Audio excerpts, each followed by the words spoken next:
Okay, hello everybody and welcome back. Today we're going to start talking about the objective element of knowledge, which is the truth, right? So just to give you a little bit of introduction, we earlier talked about three main elements of a theory of an instance of knowledge. So there was an element, a subjective element, which we called it like the belief, like a subject S believes that P. And then there was an objective element that we're going to discuss today, so which relates the content of this proposition to the real world, like the facts.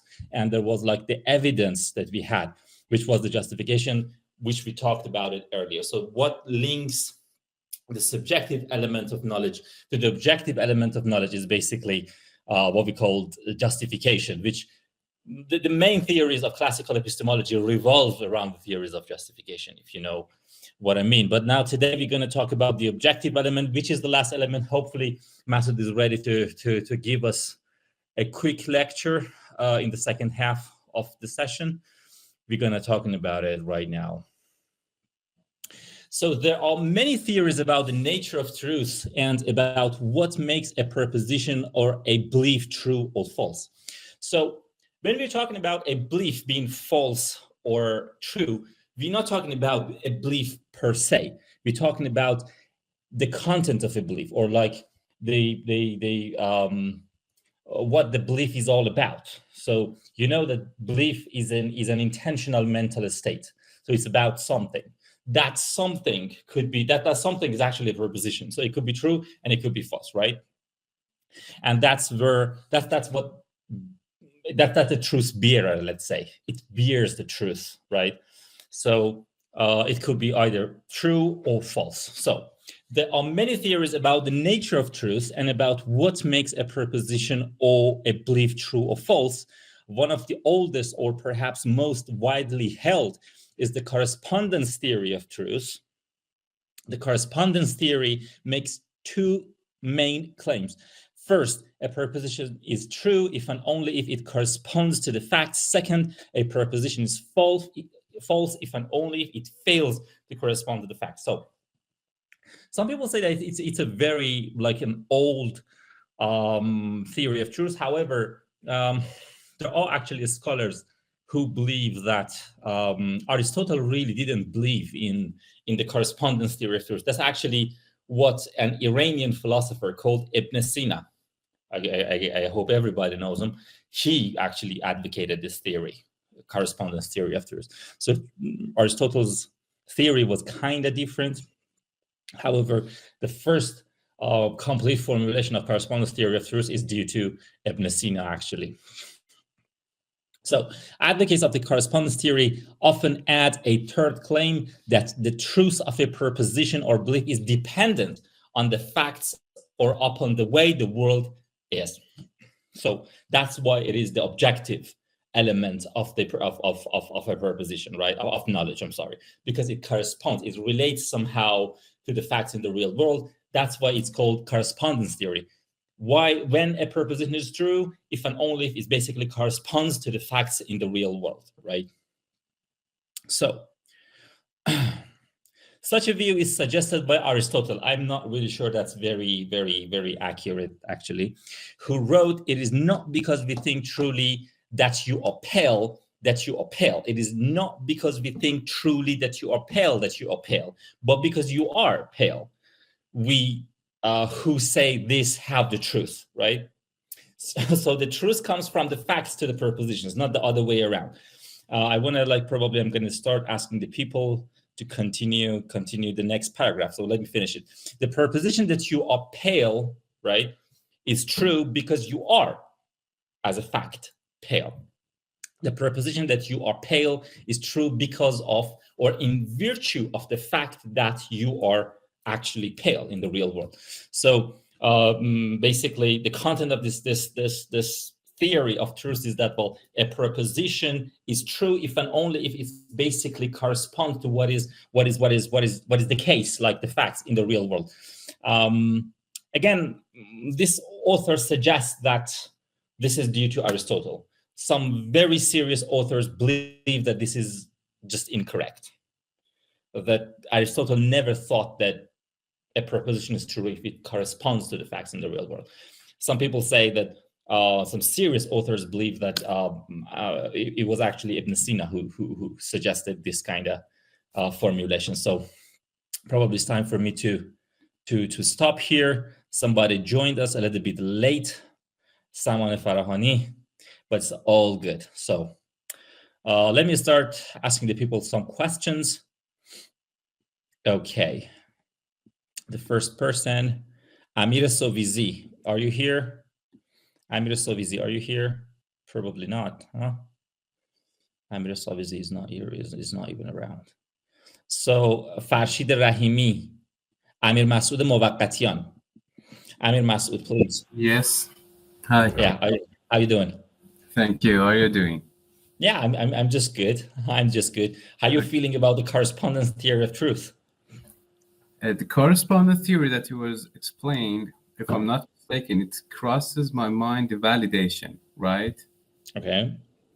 So what I understood about it, it says that due to its objectivity, it has to be validated by some facts or, for example, data or external world information. Exactly. You can. Well, let's say facts. Facts, okay. Yeah. Scientific facts or whatever, right? So it turns, I think it's in the complete contrast with the other type of knowledge we were talking about several sessions ago. It said that somebody claims or believes something and it can be justified as a truth, right? Yeah. But on the other end of the spectrum, we are talking about a sort of ideas that said that a statement can be said its truth only and only if it could be validated by some external facts. Yeah. Right. So this is only one theory of truth, right? So there are actually theories which are completely the opposite of correspondence theory of truth. For example, coherence theory of truth. But it seems very trivial what it says. However, in a philosophical context, probably it's not as easy as it seems, like many other philosophical theories. But would you like to continue reading the text? Okay, I couldn't make it the last session, so I don't know.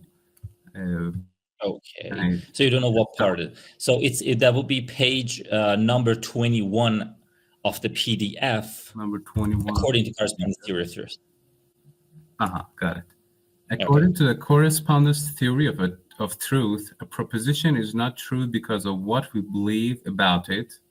The truth of the proposition that someone is pale, for example, does not depend on our believing it or on what we believe about it. The proposition is truth if and only if someone is pale. It is true, as Aristotle notes, because of the fact that someone is pale. That was what I tried to talk about, and it can be validated by some experimental facts, right? Here is the author is getting help of the experimental facts and vision, for example. When you see someone is pale, you can claim that the true thing about the color of his skin perception. Is pale. Yes, perception. Thank you. Yes, exactly. Yeah. Perception. Should I carry on? Oh, yeah, please. Okay. Moreover, according to the correspondence theory, one and the same proposition cannot be both true and false. The proposition that you are pale cannot be both true and false. Neither can the proposition be true for you and false for me. What does it mean? I got confused. Neither can the proposition be true for you and for because it seems that it can be true because I think it doesn't depend on the nazir. The subject. Subject or the observer, because the truth the truth which is based on a fact cannot be dependent on the observer or the subject. So Perfect. people That's are why it's talking called the about objective element. That's why it's called the objective element, right? Objective element, because it doesn't depend on the subjects, right? Exactly. However, but that's not the case when you're talking about justification. So there could be something, it could be a good reason for me, but it's not a good reason for you. So it's really subjective in a way that could be good for me, but not good for you, right? However, the truth doesn't seem like that. If it's true for everybody. Yes. This is why, because we can talk and debate around some subjective matters like philosophy, religion for hours and hours, and matter can be solved at the end of the session, right? There we go again. We're gonna go around philosophy and religion. There we go again. Here we are talking about philosophy and religion again. It's just like religion is like the black hole of this whole session. Whenever you try to escape from it, it just takes you right back in. Yes. So thank you very much, Amir. That was actually a great try. I really liked it. Thank you very much. So, I'm Mohammed Masoud Sadrnejad. Hello. Okay. From moreover, I have to read? Yeah, go ahead. Are you going to talk about religion too? No. Okay. Go ahead and read it, please. Okay. Moreover, according to the correspondence theory, one and the same proposition cannot be both true and false.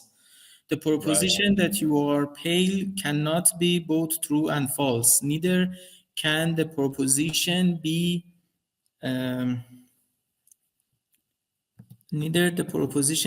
be true for you and false for me. The truth is not relative in this way.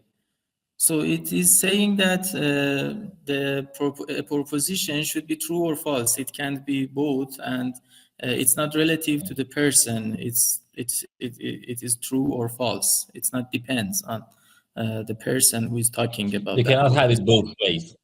Yes, it's only one way or another, right? Yes, of course, you might believe some proposition that I reject. We might thus disagree about the truth of some proposition. We might thus disagree about the truth of some proposition. Yeah. Okay. So, Masoud, wait. Let me make a comment here. I'm sorry. So, here you have a formulation of the question of disagreement in epistemology. You know that this is one of the biggest questions of epistemology is about disagreements. You know that there is like a very famous Iranian Hamid Vahid. I hope everybody here knows him.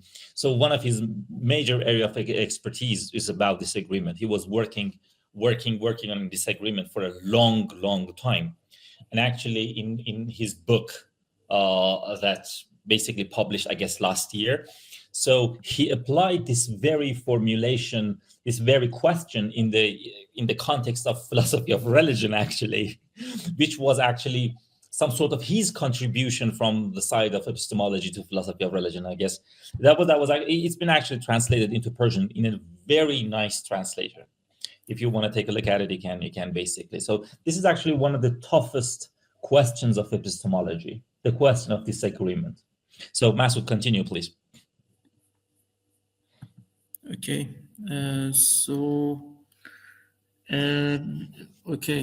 Still, the truth of the proposition is determined by the facts and not by whether you or I believe it.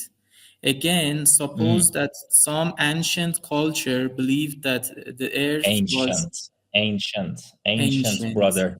Ancient. Okay. Yeah. Some ancient culture believed that the earth was a disk floating in an endless sea.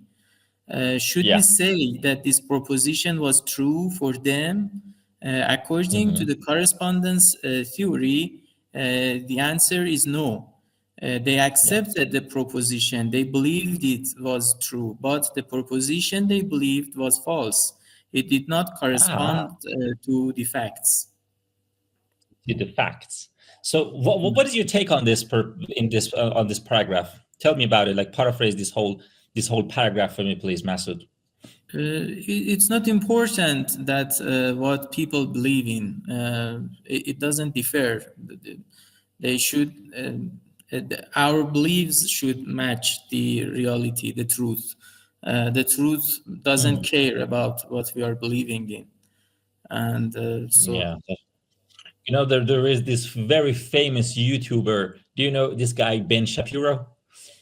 No. He was very famous American right winger. He was going around. Actually, I mean, this has been recorded, so I shouldn't really quote him, but it was just like. This very famous American controversial character. He was from the Daily Wire or something. So the American right-wingers, he's Jewish. He's a Jew. And he going around in the universities and discussing the people. And this was his motto. Facts don't care about your feelings.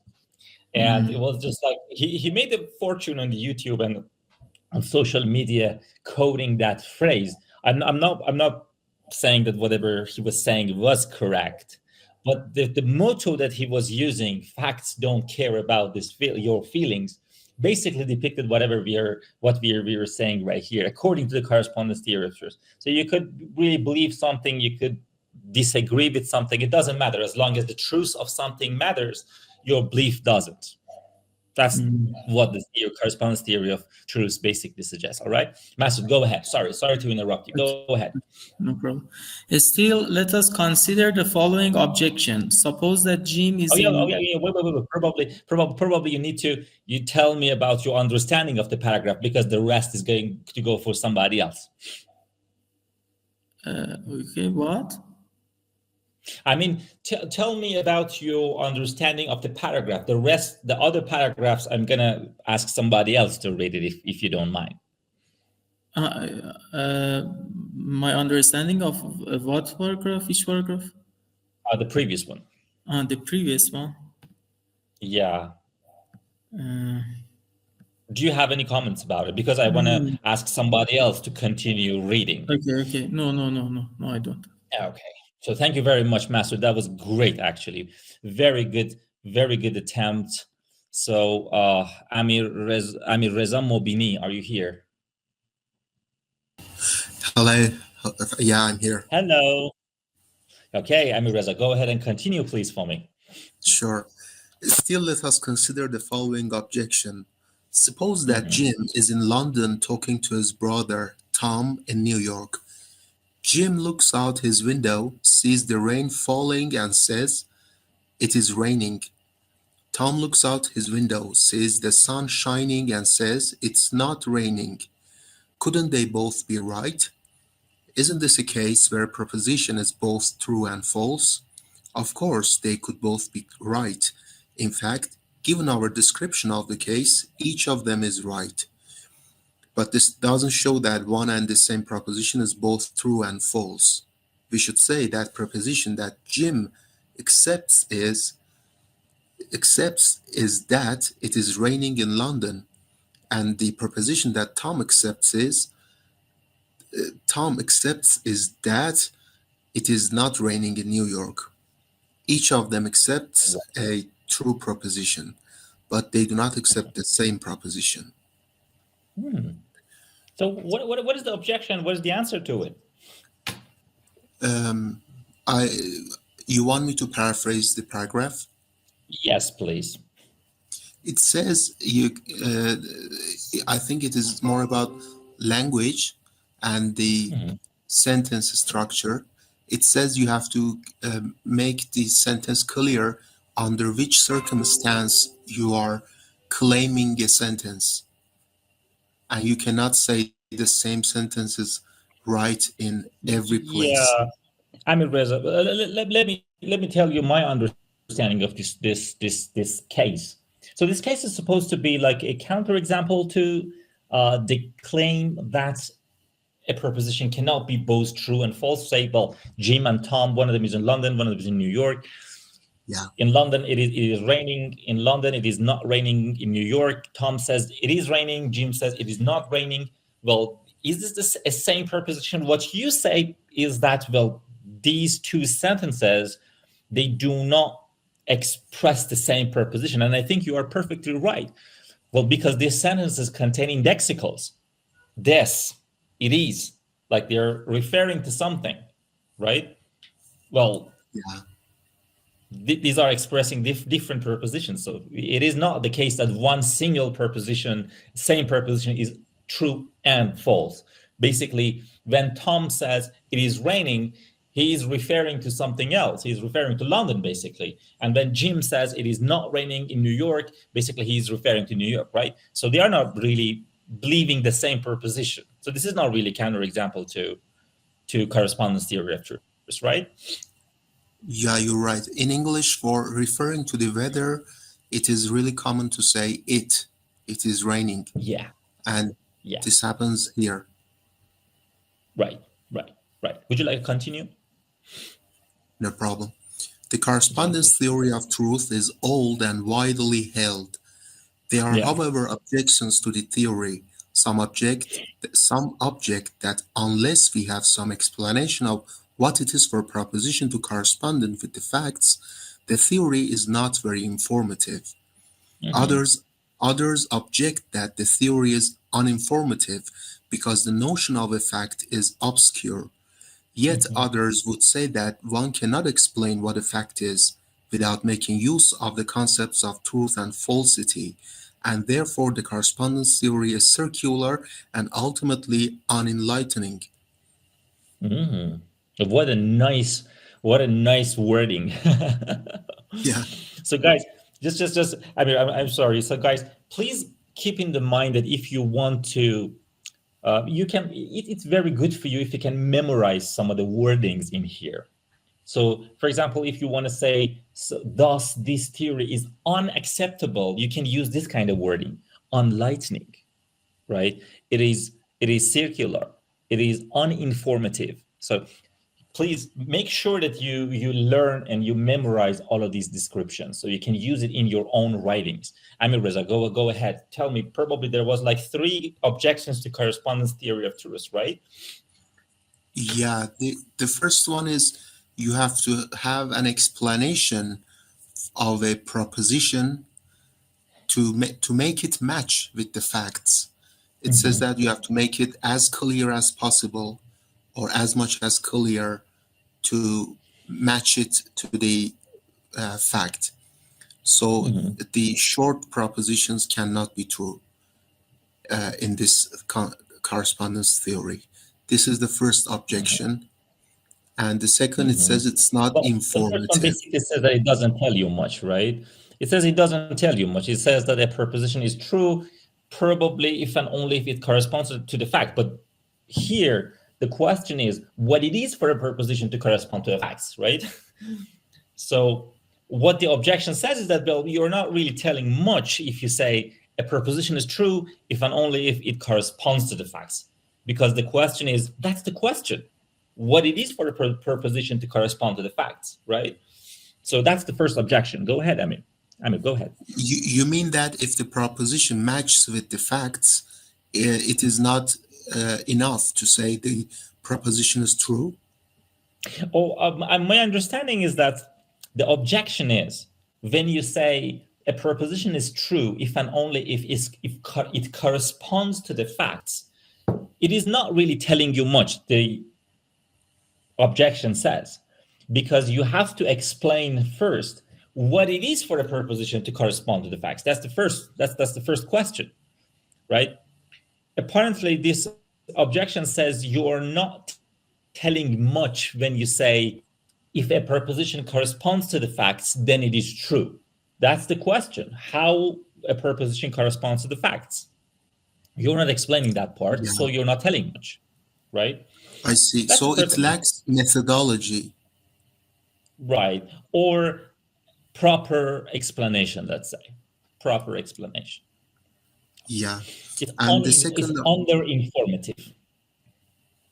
yeah, this is second objection. It is being uninformative. Okay. And it is, for example, when the notion of a fact is ambiguous and It's obscure, not giving much clue. Yeah. That's the second objection, the obscurity of the notion of the truth, of the fact itself.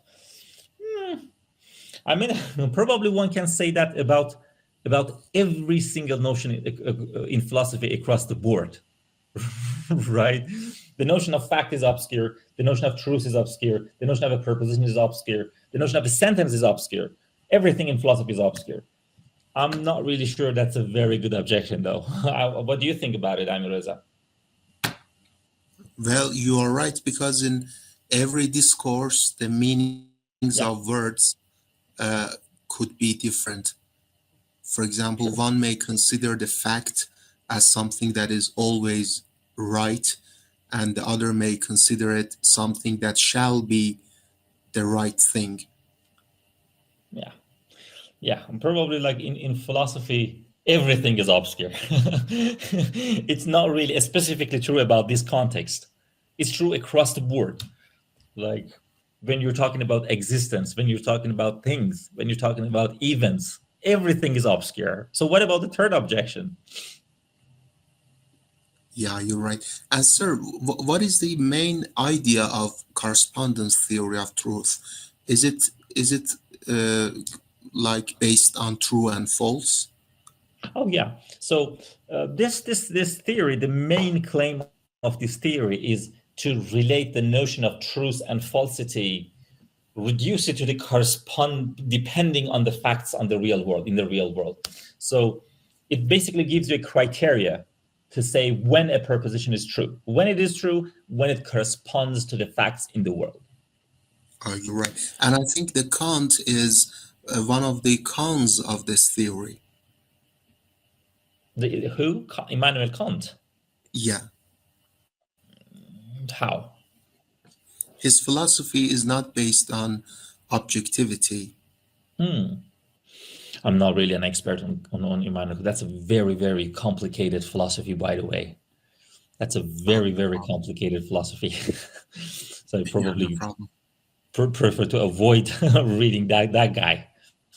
It's very hard to understand what he's talking about. So and thank you very much, Amir Reza. There were 3 objections. We mentioned 2 of them, and the third one is the people who objected in the third way cannot explain what a fact is without applying it in the concepts. So if somebody is not familiar with the concept, he cannot claim that the proposition is true or false. Right. So it's circular, right? It basically is conceptually circular, comes back to the same thing again and again and again, right? So thank you very much, Amir Reza. That was very good attempt. Thanks. So Samane Farahani. Samane Farahani, are you around? Are you available? Are you reading? Hi, Samane. You know that you are late today. I'm so sorry for being late. Actually, I was at the gym and so I just come here. Oh, so it's running. It's excuse. Because I was a little bit late too. So it's all thanks. good. Go ahead and read the next paragraph, please. These are important criticisms. Go ahead. Okay. Like page number paragraph? 22 of the PD. The one before the last one. These are important criticisms. Okay. These are important criticisms. Unfortunately, to assess the objections adequately would simply take us too far too far afield.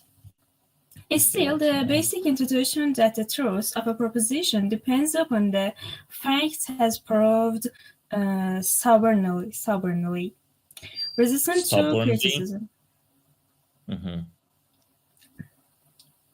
Stubbornly. Stubbornly, yeah. I shall be assuming throughout this book that some version of the correspondence theory of truth is correct. It's worth nothing. It is worth noting. Okay. When you say it's worth nothing, basically it means it's worthless, right? Yeah. It's worth noting, and one should note that. Okay. Yeah. Okay, go ahead. Yeah. It is worth noting so that there are other theories of truth. Let us consider briefly two of them. One alternative to the correspondence theory is a pragmatic theory of truth. The central insight of the pragmatic theory is that true beliefs are generally useful and false beliefs are not.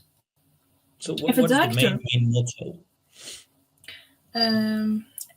As I present this part, the last session, so I can explain it so easily. It means in the pragmatic theory, we consider the usefulness of theory or not usefulness of a theory. A theory can be useful for us, and we can use it in other works and activities, but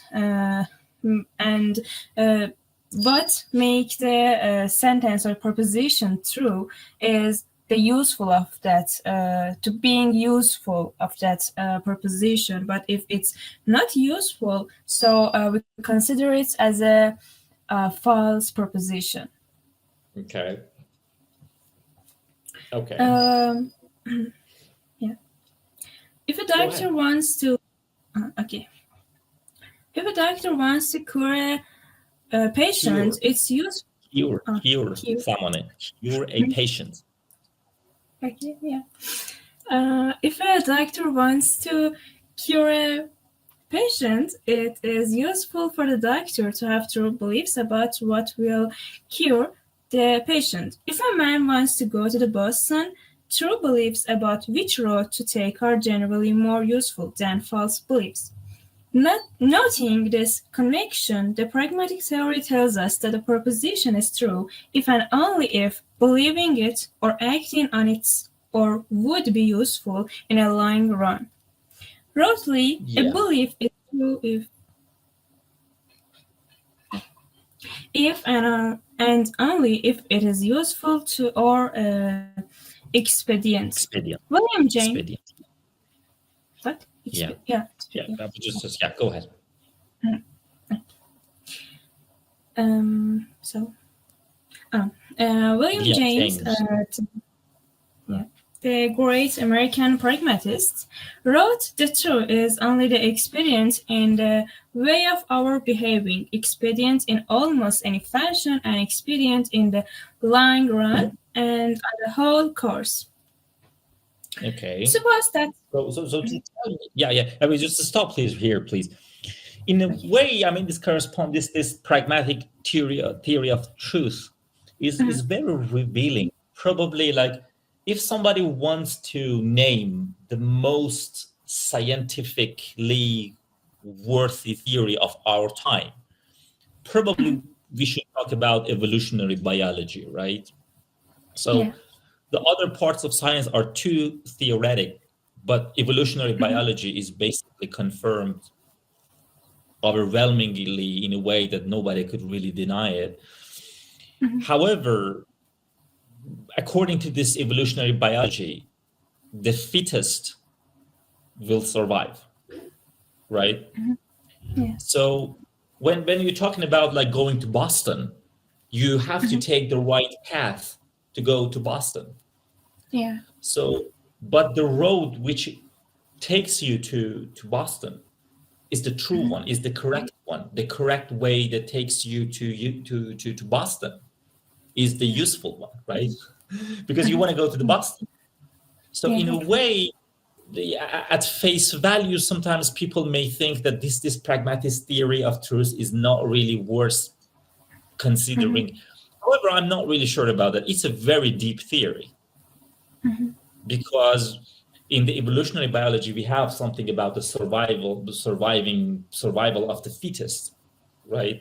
So organisms that are fitting better with the world, or use their resources in the most pragmatic way, gonna survive in some sense. So the correspondence, the pragmatist theory probably say what is useful is the true one. The true is the useful one. Sometimes people say that it's a very shallow theory. That's very concerning to me, because I think it's a very deep theory, pragmatist theory. Yeah, exactly. But I don't know. I think this theory has its own limits.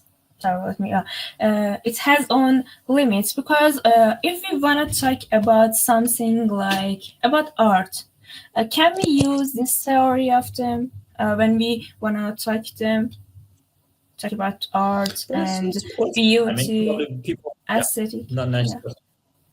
Is there anybody who wants to answer her question, guys?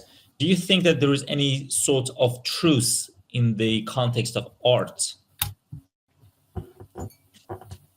People are not really answering you, or like they're not collaborating. Guys, do you believe that someone has a point here? Do you guys believe in any notion of truth in the context of art? Show me you're listening to me.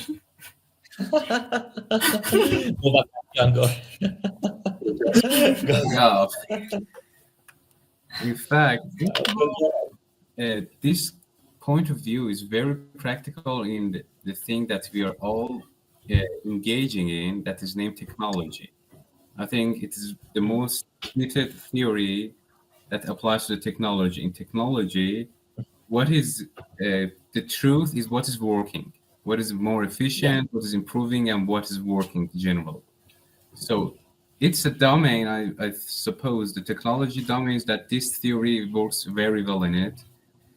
The second point about art, I'm really into art, and I'm really thought about that.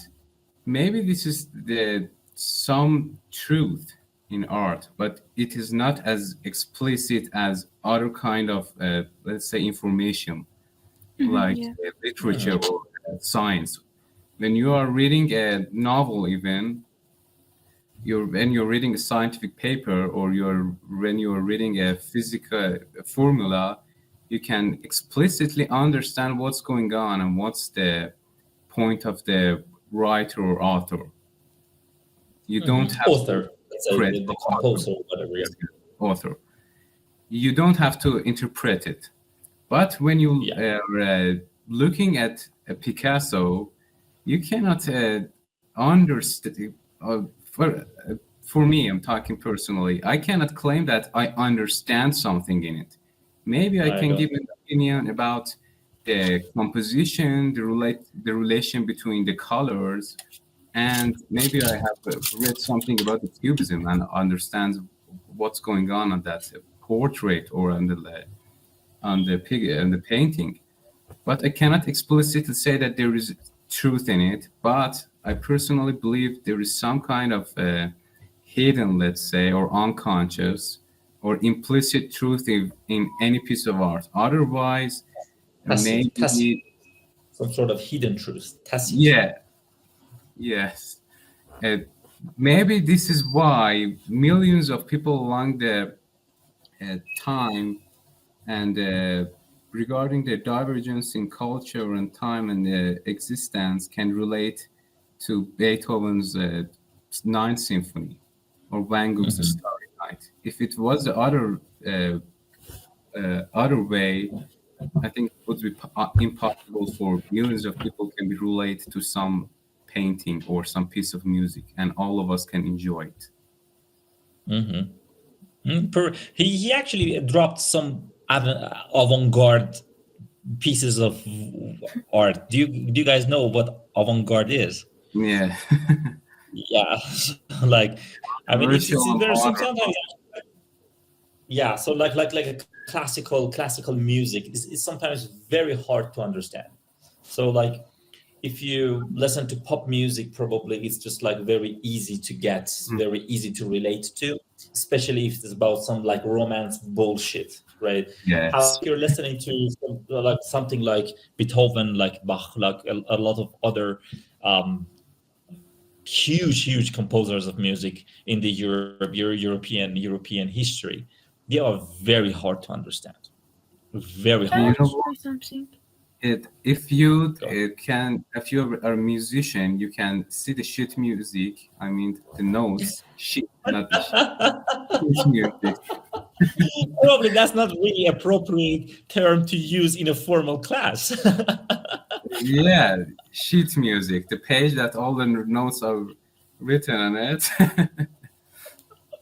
For example, you can. Probably the people can put some beep on it, make sure that it is not really. Okay, go on. SHWT. Let me write it down. Yeah, okay. You need to press a button before saying it, though. Someone, you were saying something. Oh yeah. Yeah, actually, I was. I'm sorry. I want to tell this. I think there. You're talking about not you. Sorry, Mr. Mobagatian. We're talking about relation of art and understanding. I think these kind of things, as you mentioned it, like musics, some of musics, or some arts that we see, or whatever we call it as the aesthetic things. I think these are not. These are the kind of things that we cannot understand them. You know why? Because I believe understanding a thing, understanding a proposition, understanding whatever, understanding is related to our national thinking. But art and these kind of things, they're not national things. And we can just connect, how could I say? We just connect with them in our deep existence. Yeah. Related. And yeah, but we cannot understand them. It's just the moment that imagine you go out, it's night, and you suddenly see the moon, and that's which kind of, for example, you're behind the tree, and you see the moon, and you say that, wow, that's so beautiful. You cannot understand that space. You cannot understand that feeling. It's just a feeling that you feel deeply. So I think these are different from understanding. Guys, is there anybody who wants to make a comment about what your people said here? No comments? Don't listen to people. Yes, I have a comment about the art. I think art is something imaginative, and so it's about our mind. We imagine something, for example, in our mind, but it can explain some real truth. Still, it can explain some real truth, but in a different way from, for example, philosophy, without reasoning, with, for example, something very beautiful or something like that. Okay. I kind of disagree with it in a way, and I guys, I really love violin. I have my violin right here. Wait a minute.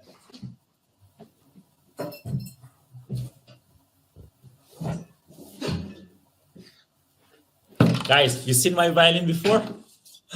Yeah. No. This is my violin, and I really love it. That's so beautiful. I don't really. Yeah, it's actually not really the best violin in the world. However, you know that there is this city in Italy called Cremona. This is like the birth of the place where violin was born, basically. So, like, this is a hereditary job in there, and you can find very good violins in Cremona. And yeah, I guess this time that when I go back to Italy, probably one of the places that I have to go. Wow, well, that's one of the most expensive violins on the planet Earth. So I'm not going to talk about the price of this one. Yeah, but it's very actually cheap violin anyway. I'm interested to listen to your playing. Yes. I'm sorry, can I have it again?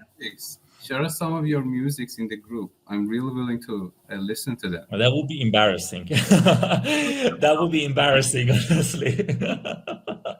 I would like to listen for a minute if you don't like. No, I mean, no. That would be very scary.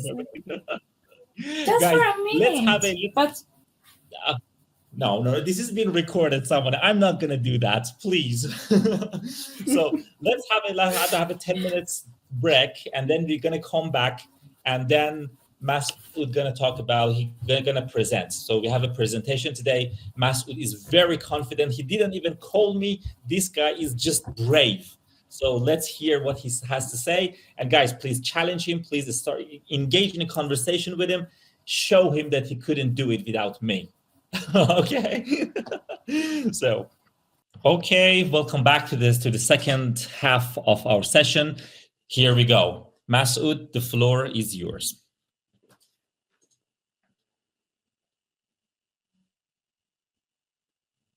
Masoud, we can't hear you.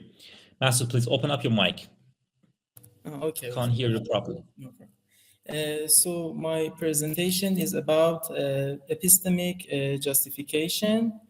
And so this is the table of content. In the first part, I talk about types of justification. In the second one, we talk about a relationship between truth and justification. In the third part, justification activities and justification states. I used these words, activities and states. It's not implied clearly, explicitly in the text. And I use this subject for that part of the text. And in the fourth part, relative nature of justification. In the fifth part, we talk about degrees of epistemic justification. And in the last one, knowledge and well-founded beliefs. So let's begin with the first part, types of justification. Okay, I just explained the slide, and after that, everyone can discuss about these ideas and participate in the discussion. So as the book said, epistemic justification is not the only type of justification. We have two other different types of justification, at least they are mentioned in the text. The first one is practical justification, and for each kind of these justifications, it explained an example. It explained this type with an example. For this one, it explained an example of a batter. A batter is a sport player who believes that he can win and he can have a good performance in this game, in this play. And this positive mindset, which is believing in success, can enhance the batter's performance. So it helps, it works to believe in that I can win. Even if you don't have any reason for believing in it. And so why it works? Because it has some psychological impacts. For example, positive attitudes can positively influence focus and confidence. So if you have some positive attitude, you think that you can win, it has some psychological effects, and maybe you win because of this. And it makes some performance boost, the confidence mindset, maybe overall outcome, and mind-body connection. Mental attitude can impact physical performance in sports. So because of these reasons, you have higher chance of winning the game if you believe that you can do it. And but there isn't any acceptable reason for believing in it. The second, any epistemic justification for it. The second type is moral justification. For example, it uses an example of a person who is facing a life-threatening illness with very low recovery rates. It's not probable that he can recover this illness. And it suggests that maintaining a belief in recovery could have positive effects on actual recovery. If you believe that you can recover, it has effects, then maybe you can recover. So there is a moral justification for holding this belief. Justification, if I want to only say one Persian word, justification is توجیه. So it is muwajjah, it is justified that you believe in it. Maybe it's not true, but it is still it is justified to believe in this idea. Awful. Internet connection is awful. Sorry, do you have my voice? Yeah, we have you back. Oh, we have you back. I lost my connection and I had to change my internet. Okay. The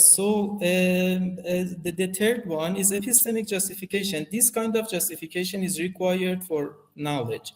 We talked about difference between knowledge and belief in detail, and so epistemic justification is the kind of justification which is required for knowledge. It is tied in an important way. It tied in an important way to truth.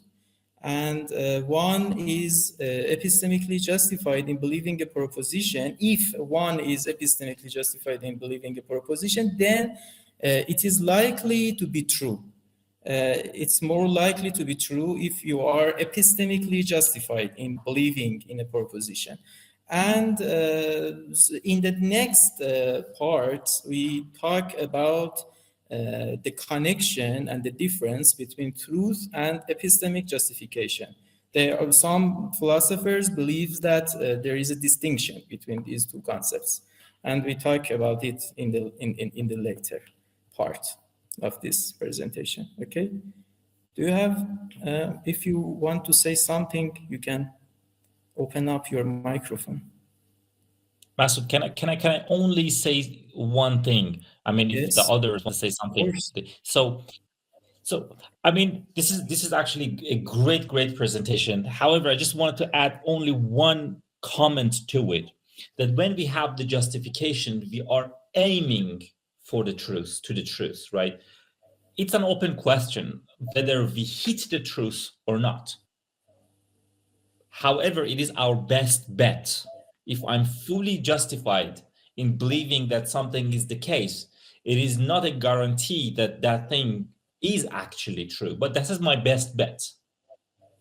Yes, So I will say that in the later slides. Exactly. Okay, sorry. Okay, just wanted to add that thing. So thanks. Sorry. No problem. Thank you. Okay, so in the next part, we talk about relationship between truth and justification. A proposition can be true without being justified. So the proposition can be true, but we don't justify it. It's not necessary to justify a proposition to be true. For example, I say the number of stars are even. So we know that if I say number of stars is even or number of stars is odd, one of these two sentences should be true. If I say one of these two sentences should be true in any way. So if I say the number of stars is even, my sentence maybe is true, but I didn't give any justification. I didn't give any epistemic justification for it. It's not possible to give an epistemic justification for this proposition. It's not possible. We can't count the stars to check if they are even or it's odd. And but it's highly probable. It's highly probable that my sentence is true. So it's not necessary to justify a proposition to be true. The lack of evidence for proposition. For example, we can believe in something and maybe it is true, but we don't have epistemic justification for it. Another example for it is existence of life on Mars.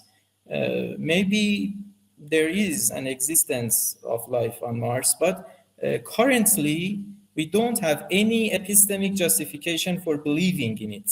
Currently we don't have any justification, but it can be true. So it's another example for it. So we don't have any justification for believing in it. It's not, let me say it again in Farsi, it's not muwajjah to believe in it. It's not justified to believe in it. One is justified in withholding belief due to insufficient evidence. Because we don't have enough evidence, we don't have epistemic justification, the best possible approach to this proposition is to withhold our belief. And justification for a proposition does not guarantee its truth. It's the opposite side of the previous point. If you have justification, it's not guaranteed that your proposition is true. For example, I check my watch and I say that it is noon, but my watch is a stopped watch, and it stopped from 30 minutes ago. It's, for example, 12:30, and I check my watch and I see that it is 12, and I have an epistemic justification for saying that it is 12, but it is not. It's not the truth because my watch is stopped. So having a epistemic justification is not a guarantee. And for example, maybe for another example that the text gives is that, for example, maybe I see someone and I think that maybe she is Lisa, but she's not. I have epistemic justification for believing it because I saw Lisa, but she's not Lisa because Lisa has a twin, and maybe that's her sister, for example. And so here I have justification, but it's not true. So both ways. Maybe we have justification for a proposition and it's not true, and maybe a proposition is true and we don't have justification for it. Both can be possible. Okay. Does anybody have something to say here? No? Okay, in the third part, we talk about justification activities and justification states. I wrote this subject for this text. It's not mentioned the words states or activities. The text said that justifying a proposition is not equal to proposing proposition being justified for a person. So I say that proposition being justified is justification state. The state is that this proposition is justified, and justifying a proposition is the activity of justifying something. So very nice distinction. Very nice distinction. Okay, justifying a proposition is an active process in response to challenges. For example, I challenge you, I make some doubts about your idea, and you try to justify it, and so this is active process. But the second one, proposition being justified, is passive state. It's a passive state of being in possession of justified belief. I believe that it's justified, but it's passive. I'm not currently justifying it. I'm not actively justifying it. I passively accepted that it is justified. So for the second one, a passive state of being in possession of justified belief, it says that may possesses knowledge without actively engaging in the process of justifying every belief. You are not actively engaged in this process of justification, highlighting the existence of unchallenged and unexamined knowledge. So the text highlighted the existence of maybe there are some unchallenged or maybe there are some unexamined knowledge about it because it's passive. So knowledge requires justification for a belief, as I said, but in the first slide, but does not necessarily involve the explicit act of justifying that belief. So knowledge requires justification, epistemic justification, but it does not require active kind of epistemic justification. It can be passive one. It can be a justification state, not justification activity. Okay? So there is a distinction between these two concepts, passive one and active one, the act of justifying and passively accepting justification of something, some proposition. Absolutely. Okay? Can I ask you a question about this slide? About the concept of passive state, do you mean that you're convinced that somebody convinced you with the justification? And Someone you haven't convinced, I think it's true, yes. I think so actually, because I wanted to see whether I get it right or not. A passive state, do you mean that you are convinced that a justification imposed to you, right? You don't, you haven't thought for yourself, and just somebody justified something and told you that it's true, and then you accept it as a true, right? You are in the estate. You are in some estate. It's for a person. Justification. In both one, we have a person. We don't have only a proposition. We have a proposition and we have a person. Okay, when we talk about justification in any form. So in justification state, you are in the estate. You are in some estate that a proposition is justified for you. But for the first one, you are accepting the challenge. You are getting the questions. You are trying to justify. You are trying to explain it. You are actively trying to justify. In the passive state, somebody justified you and convinced you. You haven't done anything for the justification, right? Maybe, I don't know. Based on the text, I can say much more because that's in the text. It said that many things we know, but we didn't try to justify them.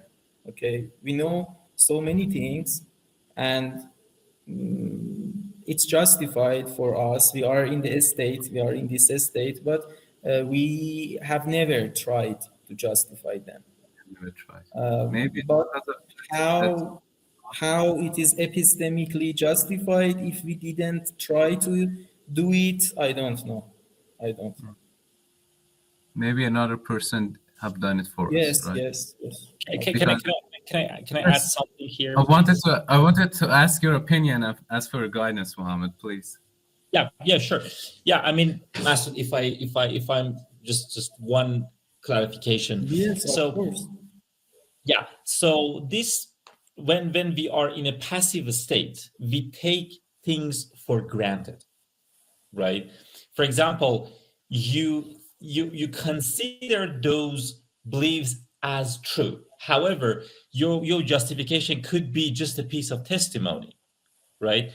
It could be something that you were convinced of it before. However, if you start thinking about it again, you're going to cast some doubt about it. You're going to start questioning it again. But if you are taking something for granted, you are in a passive state of justification. You take many things for granted, right? Even right now, you're taking a lot of things for granted. However, you're not actively engaging in an act of justifying them for yourself.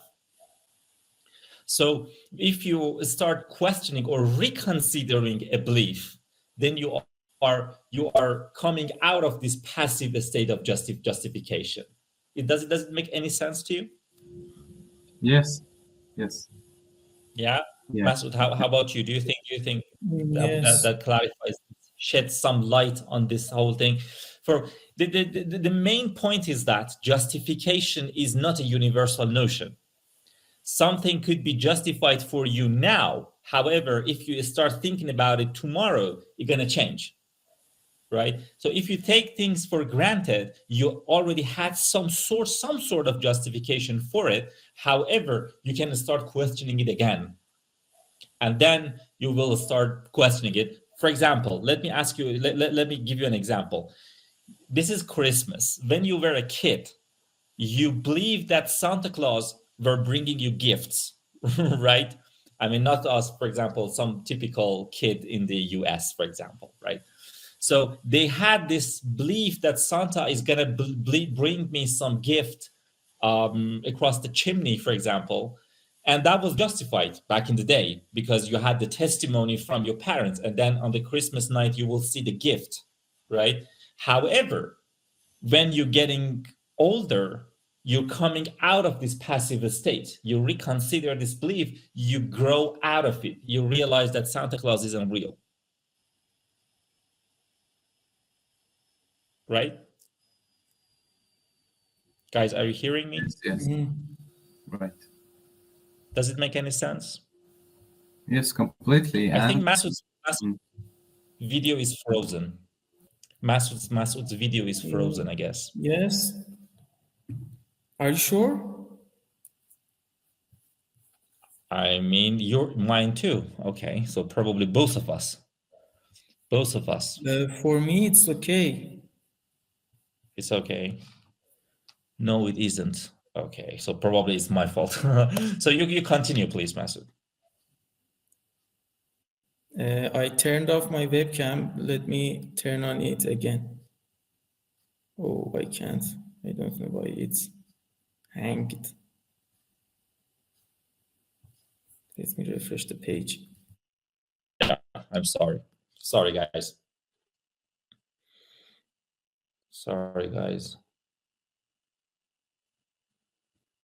Is he around? Is Masoud around? Well, Amir Masoud, Amir Reza Movagat, did the example make any sense? Yes, completely. And I think this is why the author wrote an active process, but it says that passive state. When you're passive, so when it is through something active, you're growing, you're getting out of those. Exactly. Thank you. So basically, something that it was just before is not justified for you right now. True. Yes. Right. So I'm sorry. Masoud Sadr Najat, please. Okay. Go ahead. I don't know why today I have too many problems with the platform. Okay. So in the next part, we talk about a relative nature of justification. And so justification is relative, unlike truth. It can vary among individuals based on the evidence each person possesses. So when we say that justification is relative, it means that it depends on the person. But truth is not relative. For example, Smith being justified in the belief that he is not a thief, despite being one. But other people lack this justification. They don't have any justification that Smith is a thief, and he has one. So it can depend on the person, on the subject. And it talked about dynamic nature of justification. It can change over time for an individual depending on the evolving evidence available. So during the time, maybe our justification can change. Maybe our justification is valid now, but it won't be valid in the future in some other time. So it depends on the time and it depends on the person. It's completely something relative, as the text suggests. Okay, do you have any points about this one? For example, some proposition can be justified for me, but not for other person. It's justified for me, but it's not justified for you. But the truth is not relative. It doesn't depend on the people. As we had it in our today course, the truth is not relative to people. It doesn't care about how we think. For example, I have some evidence for believing it, but you lack these evidences for believing in this proposition. So I'm justified to believe it, but you don't have justified. I saw something, I experienced something which you didn't. So I have enough evidence, I have enough justification for believing it, but you don't have. And so, can I only say one thing, please, because you said it. Yeah. So even maybe it's not just sometimes it's all about lacking an evidence. Sometimes a piece of evidence you will maybe it is accessible to you and to me. However, you consider that to be a good reason to believe that's something. However, I do not consider that piece of evidence as a good reason. It's a very subtle notion. For example, me and my mother is just right now here. Sometimes she believes that let's say, something that happened in everyday life is an evidence for her to believe that God wanted to tell her something. Okay, so she would consider that as a good reason to believe that God wanted to tell her something. However, to me, that very evidence is just a mere coincidence. So something that is good reason for you may not be a good reason for me to believe something. Different biases and interpretations, pretty much, yes. Yeah. Okay, but I completely agree with you, but the thing that it said in the text was this. It was that it doesn't confront what you said, but I think you added something to it. But the text said that it said that it's lack of justification. For example, I have some evidence, but you don't have, or maybe I have an evidence which works now, and maybe it won't work in some other time or in the future, for example. So it's completely relative. And the next point is degree of epistemic justification. Degrees of epistemic justification. We had it in our course before. Epistemic justification is a spectrum ranging from certain or maximally justified propositions to those just barely reasonable to accept. So there is a range of justification. Maybe we are very certain about our justification, or maybe just barely reasonable to accept. For example, certain propositions such I think or I exist are considered maximally justified. These sentences, I believe that I exist. It is, I'm sure that I exist. So they are maximally justified. And the text demonstrates the gradation of justification with an example. For example, the proposition, I will be alive in 3 months, is not maximally justified. It is more justified than other less supported propositions, like there is life on Mars or the number of stars is even. So I can believe that I will be alive in the next 3 months but this proposition is not very certain.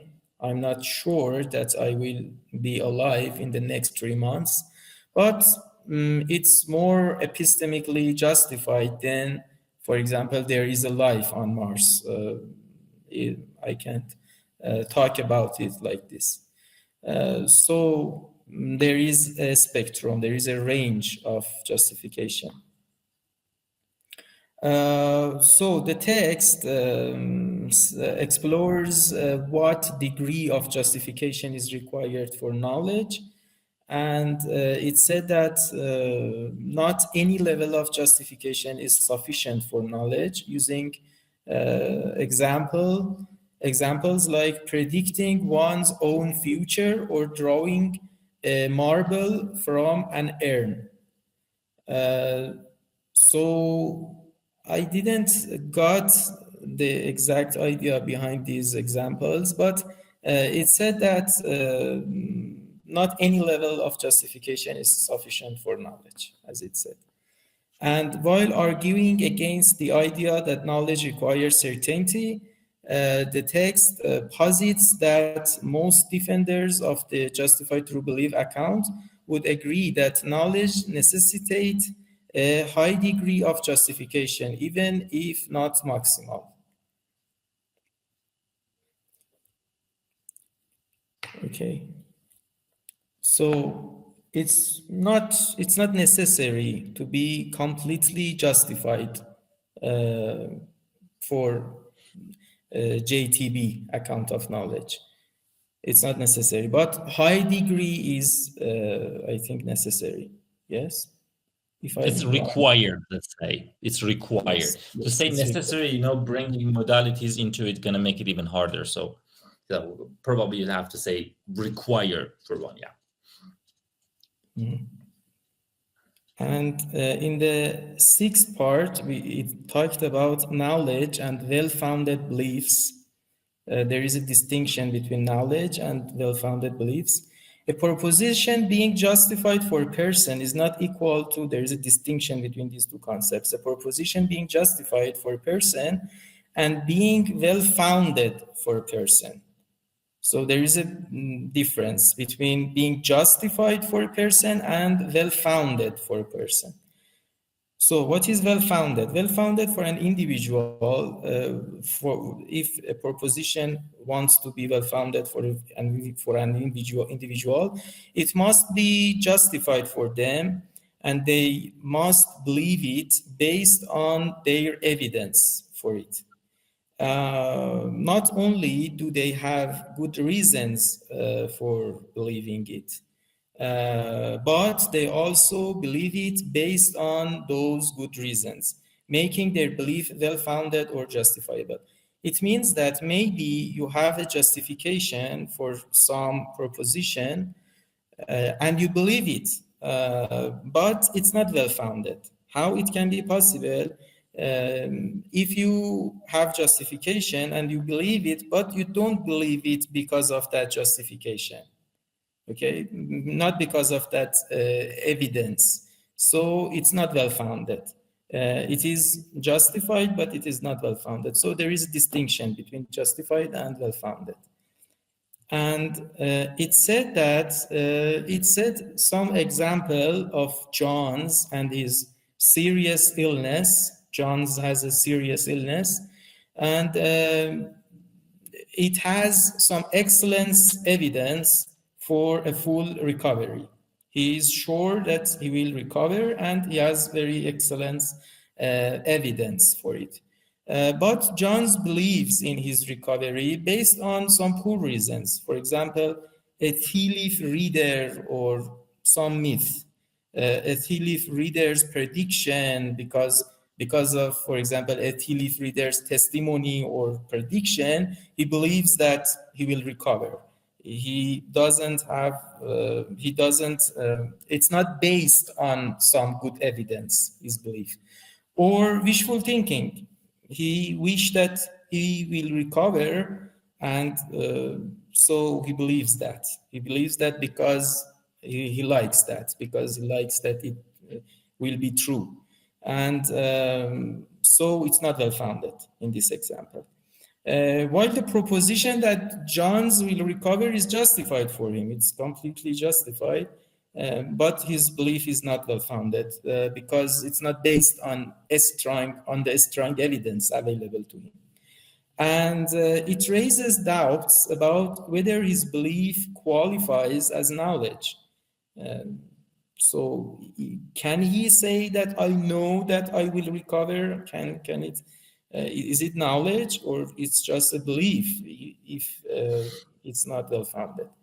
And so because of these reasons, we have to make some modification in the JTB account of knowledge, which we had before. Knowledge involves not only justified belief, but also the belief is well-founded. It should be well-founded, not just justified.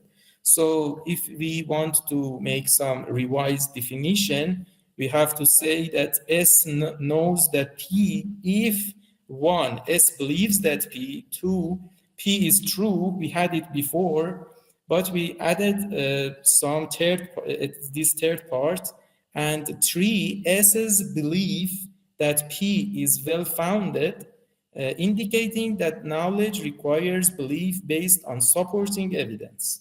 The knowledge should be based on some supporting evidence. And if I want to say my own idea about this one, it's finished, okay. If I want to say my idea about this one, I think today's science is like this. For example, in nowadays, scientific people won't ask you about your results. They ask you about the way.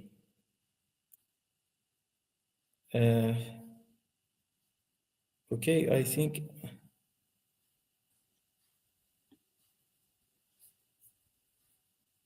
You came back. Okay. Sorry. You are disconnected. Okay, no problem.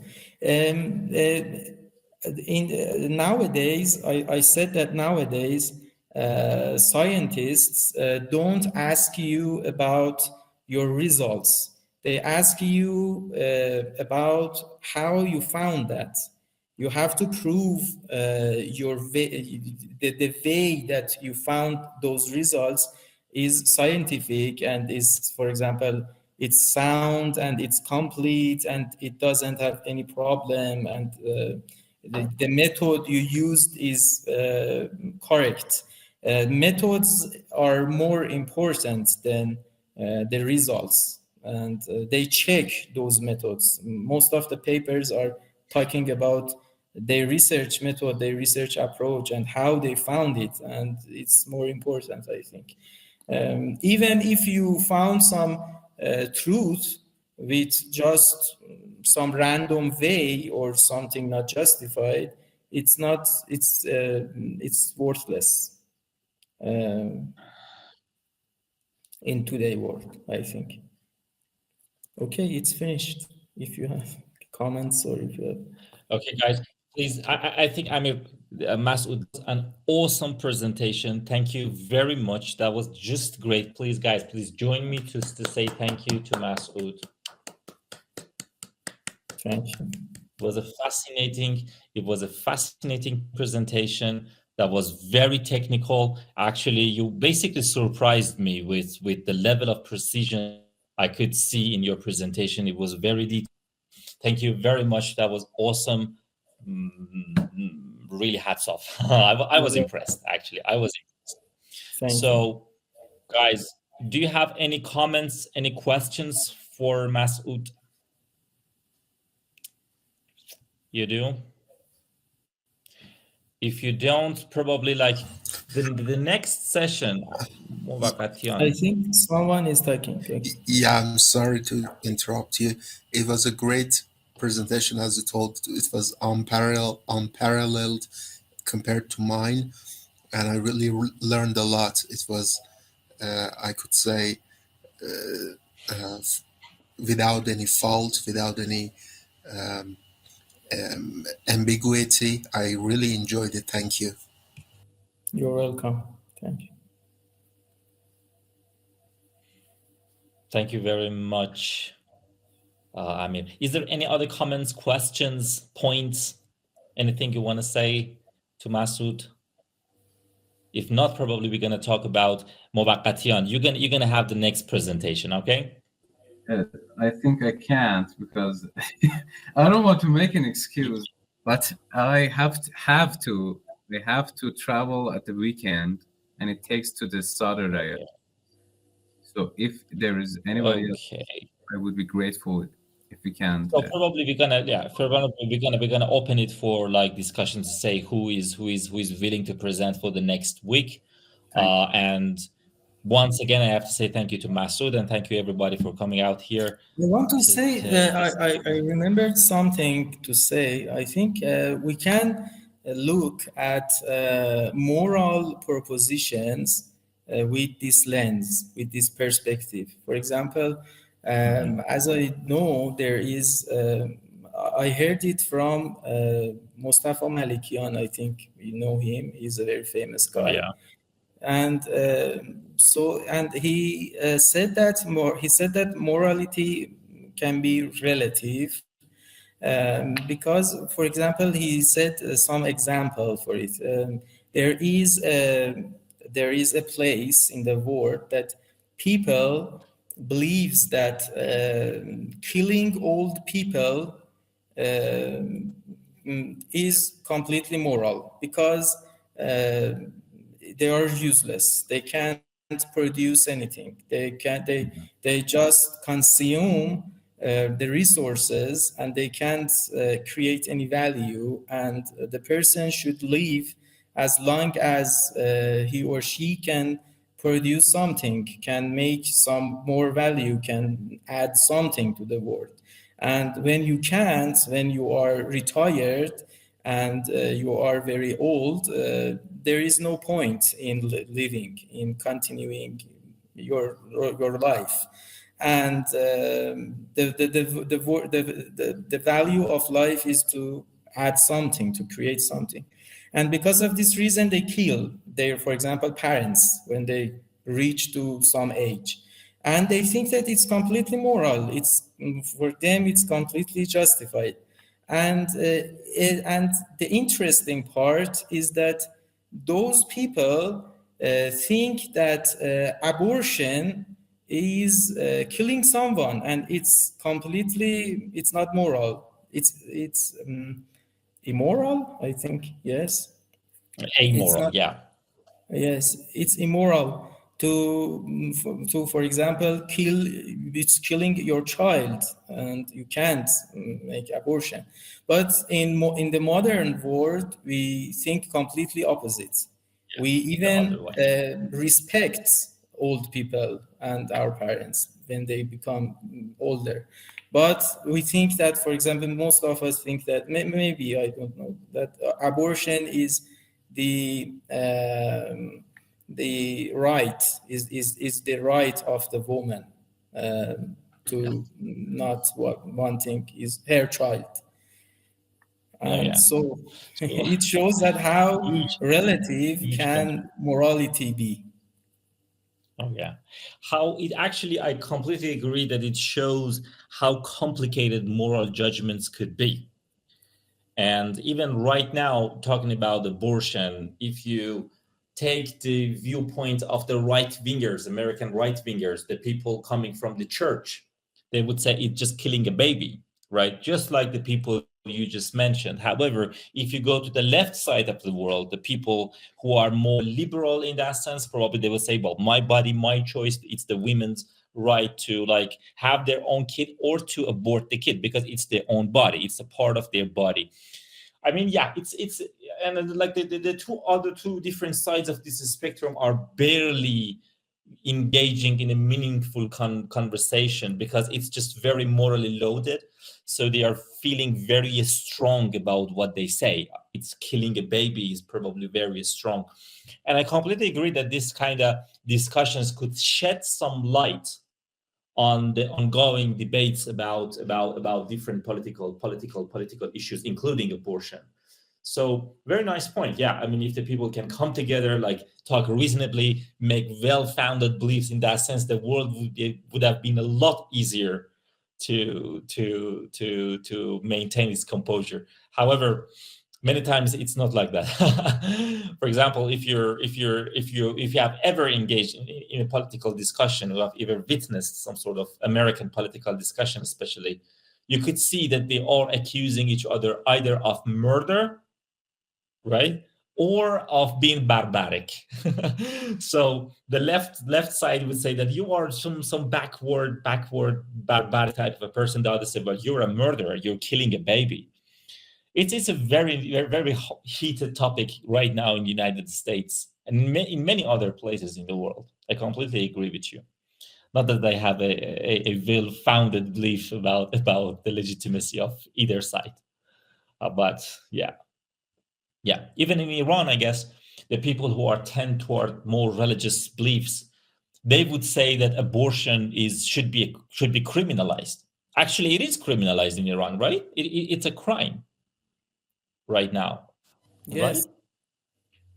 So Yes. a woman cannot really go to a clinic to basically kill a baby or like to abort a baby. That would be like a crime, a huge crime. However, some other people would say that, well, it is just like the woman's choice. It's her body. And yeah, mostly people coming from the religious backgrounds, they believe that this is killing a baby. And like the liberal people mostly think that it should be a woman's right. Not that I have a firm stand on any of those things. But thank you very much. Thank you very much for bringing that up. Very nice point. You know what interested me is that those right-wingers you made an example in the United States that namely are Republicans are against abortion of a baby, but they don't have any problem to send dozens of thousands of people to Afghanistan and Iraq and get them killed. That's the irony. Hypocrisy, yeah. Yes. Very nice point. Yeah. And actually right now, a lot of people are being killed in Gaza. Nobody really killed. Nobody cares. Right. So it's just like, I mean, it's a very fair point, I guess. So let me end this with a memory. I remember, like, it was the first year I went to the UK, England actually, and it was like you know that they have this kind of huge TV show in the morning, Good Morning Britain, and Piers Morgan back in the day was in that program, or like some other one. I can't remember the details. However, I could see that there was this young lady coming on the show complaining, and she was basically wearing some underwear or something, and she was complaining that the airports, the captain, they didn't let him aboard with that dress, UK Airlines, not the Emirates Airways or whatever. But she refused to wear something else, and she was basically arguing that it's my body, I can show it however I like. However, the feminist people got on her side, and then it was a huge controversy, and actually she ended up on one of the biggest UK TV shows.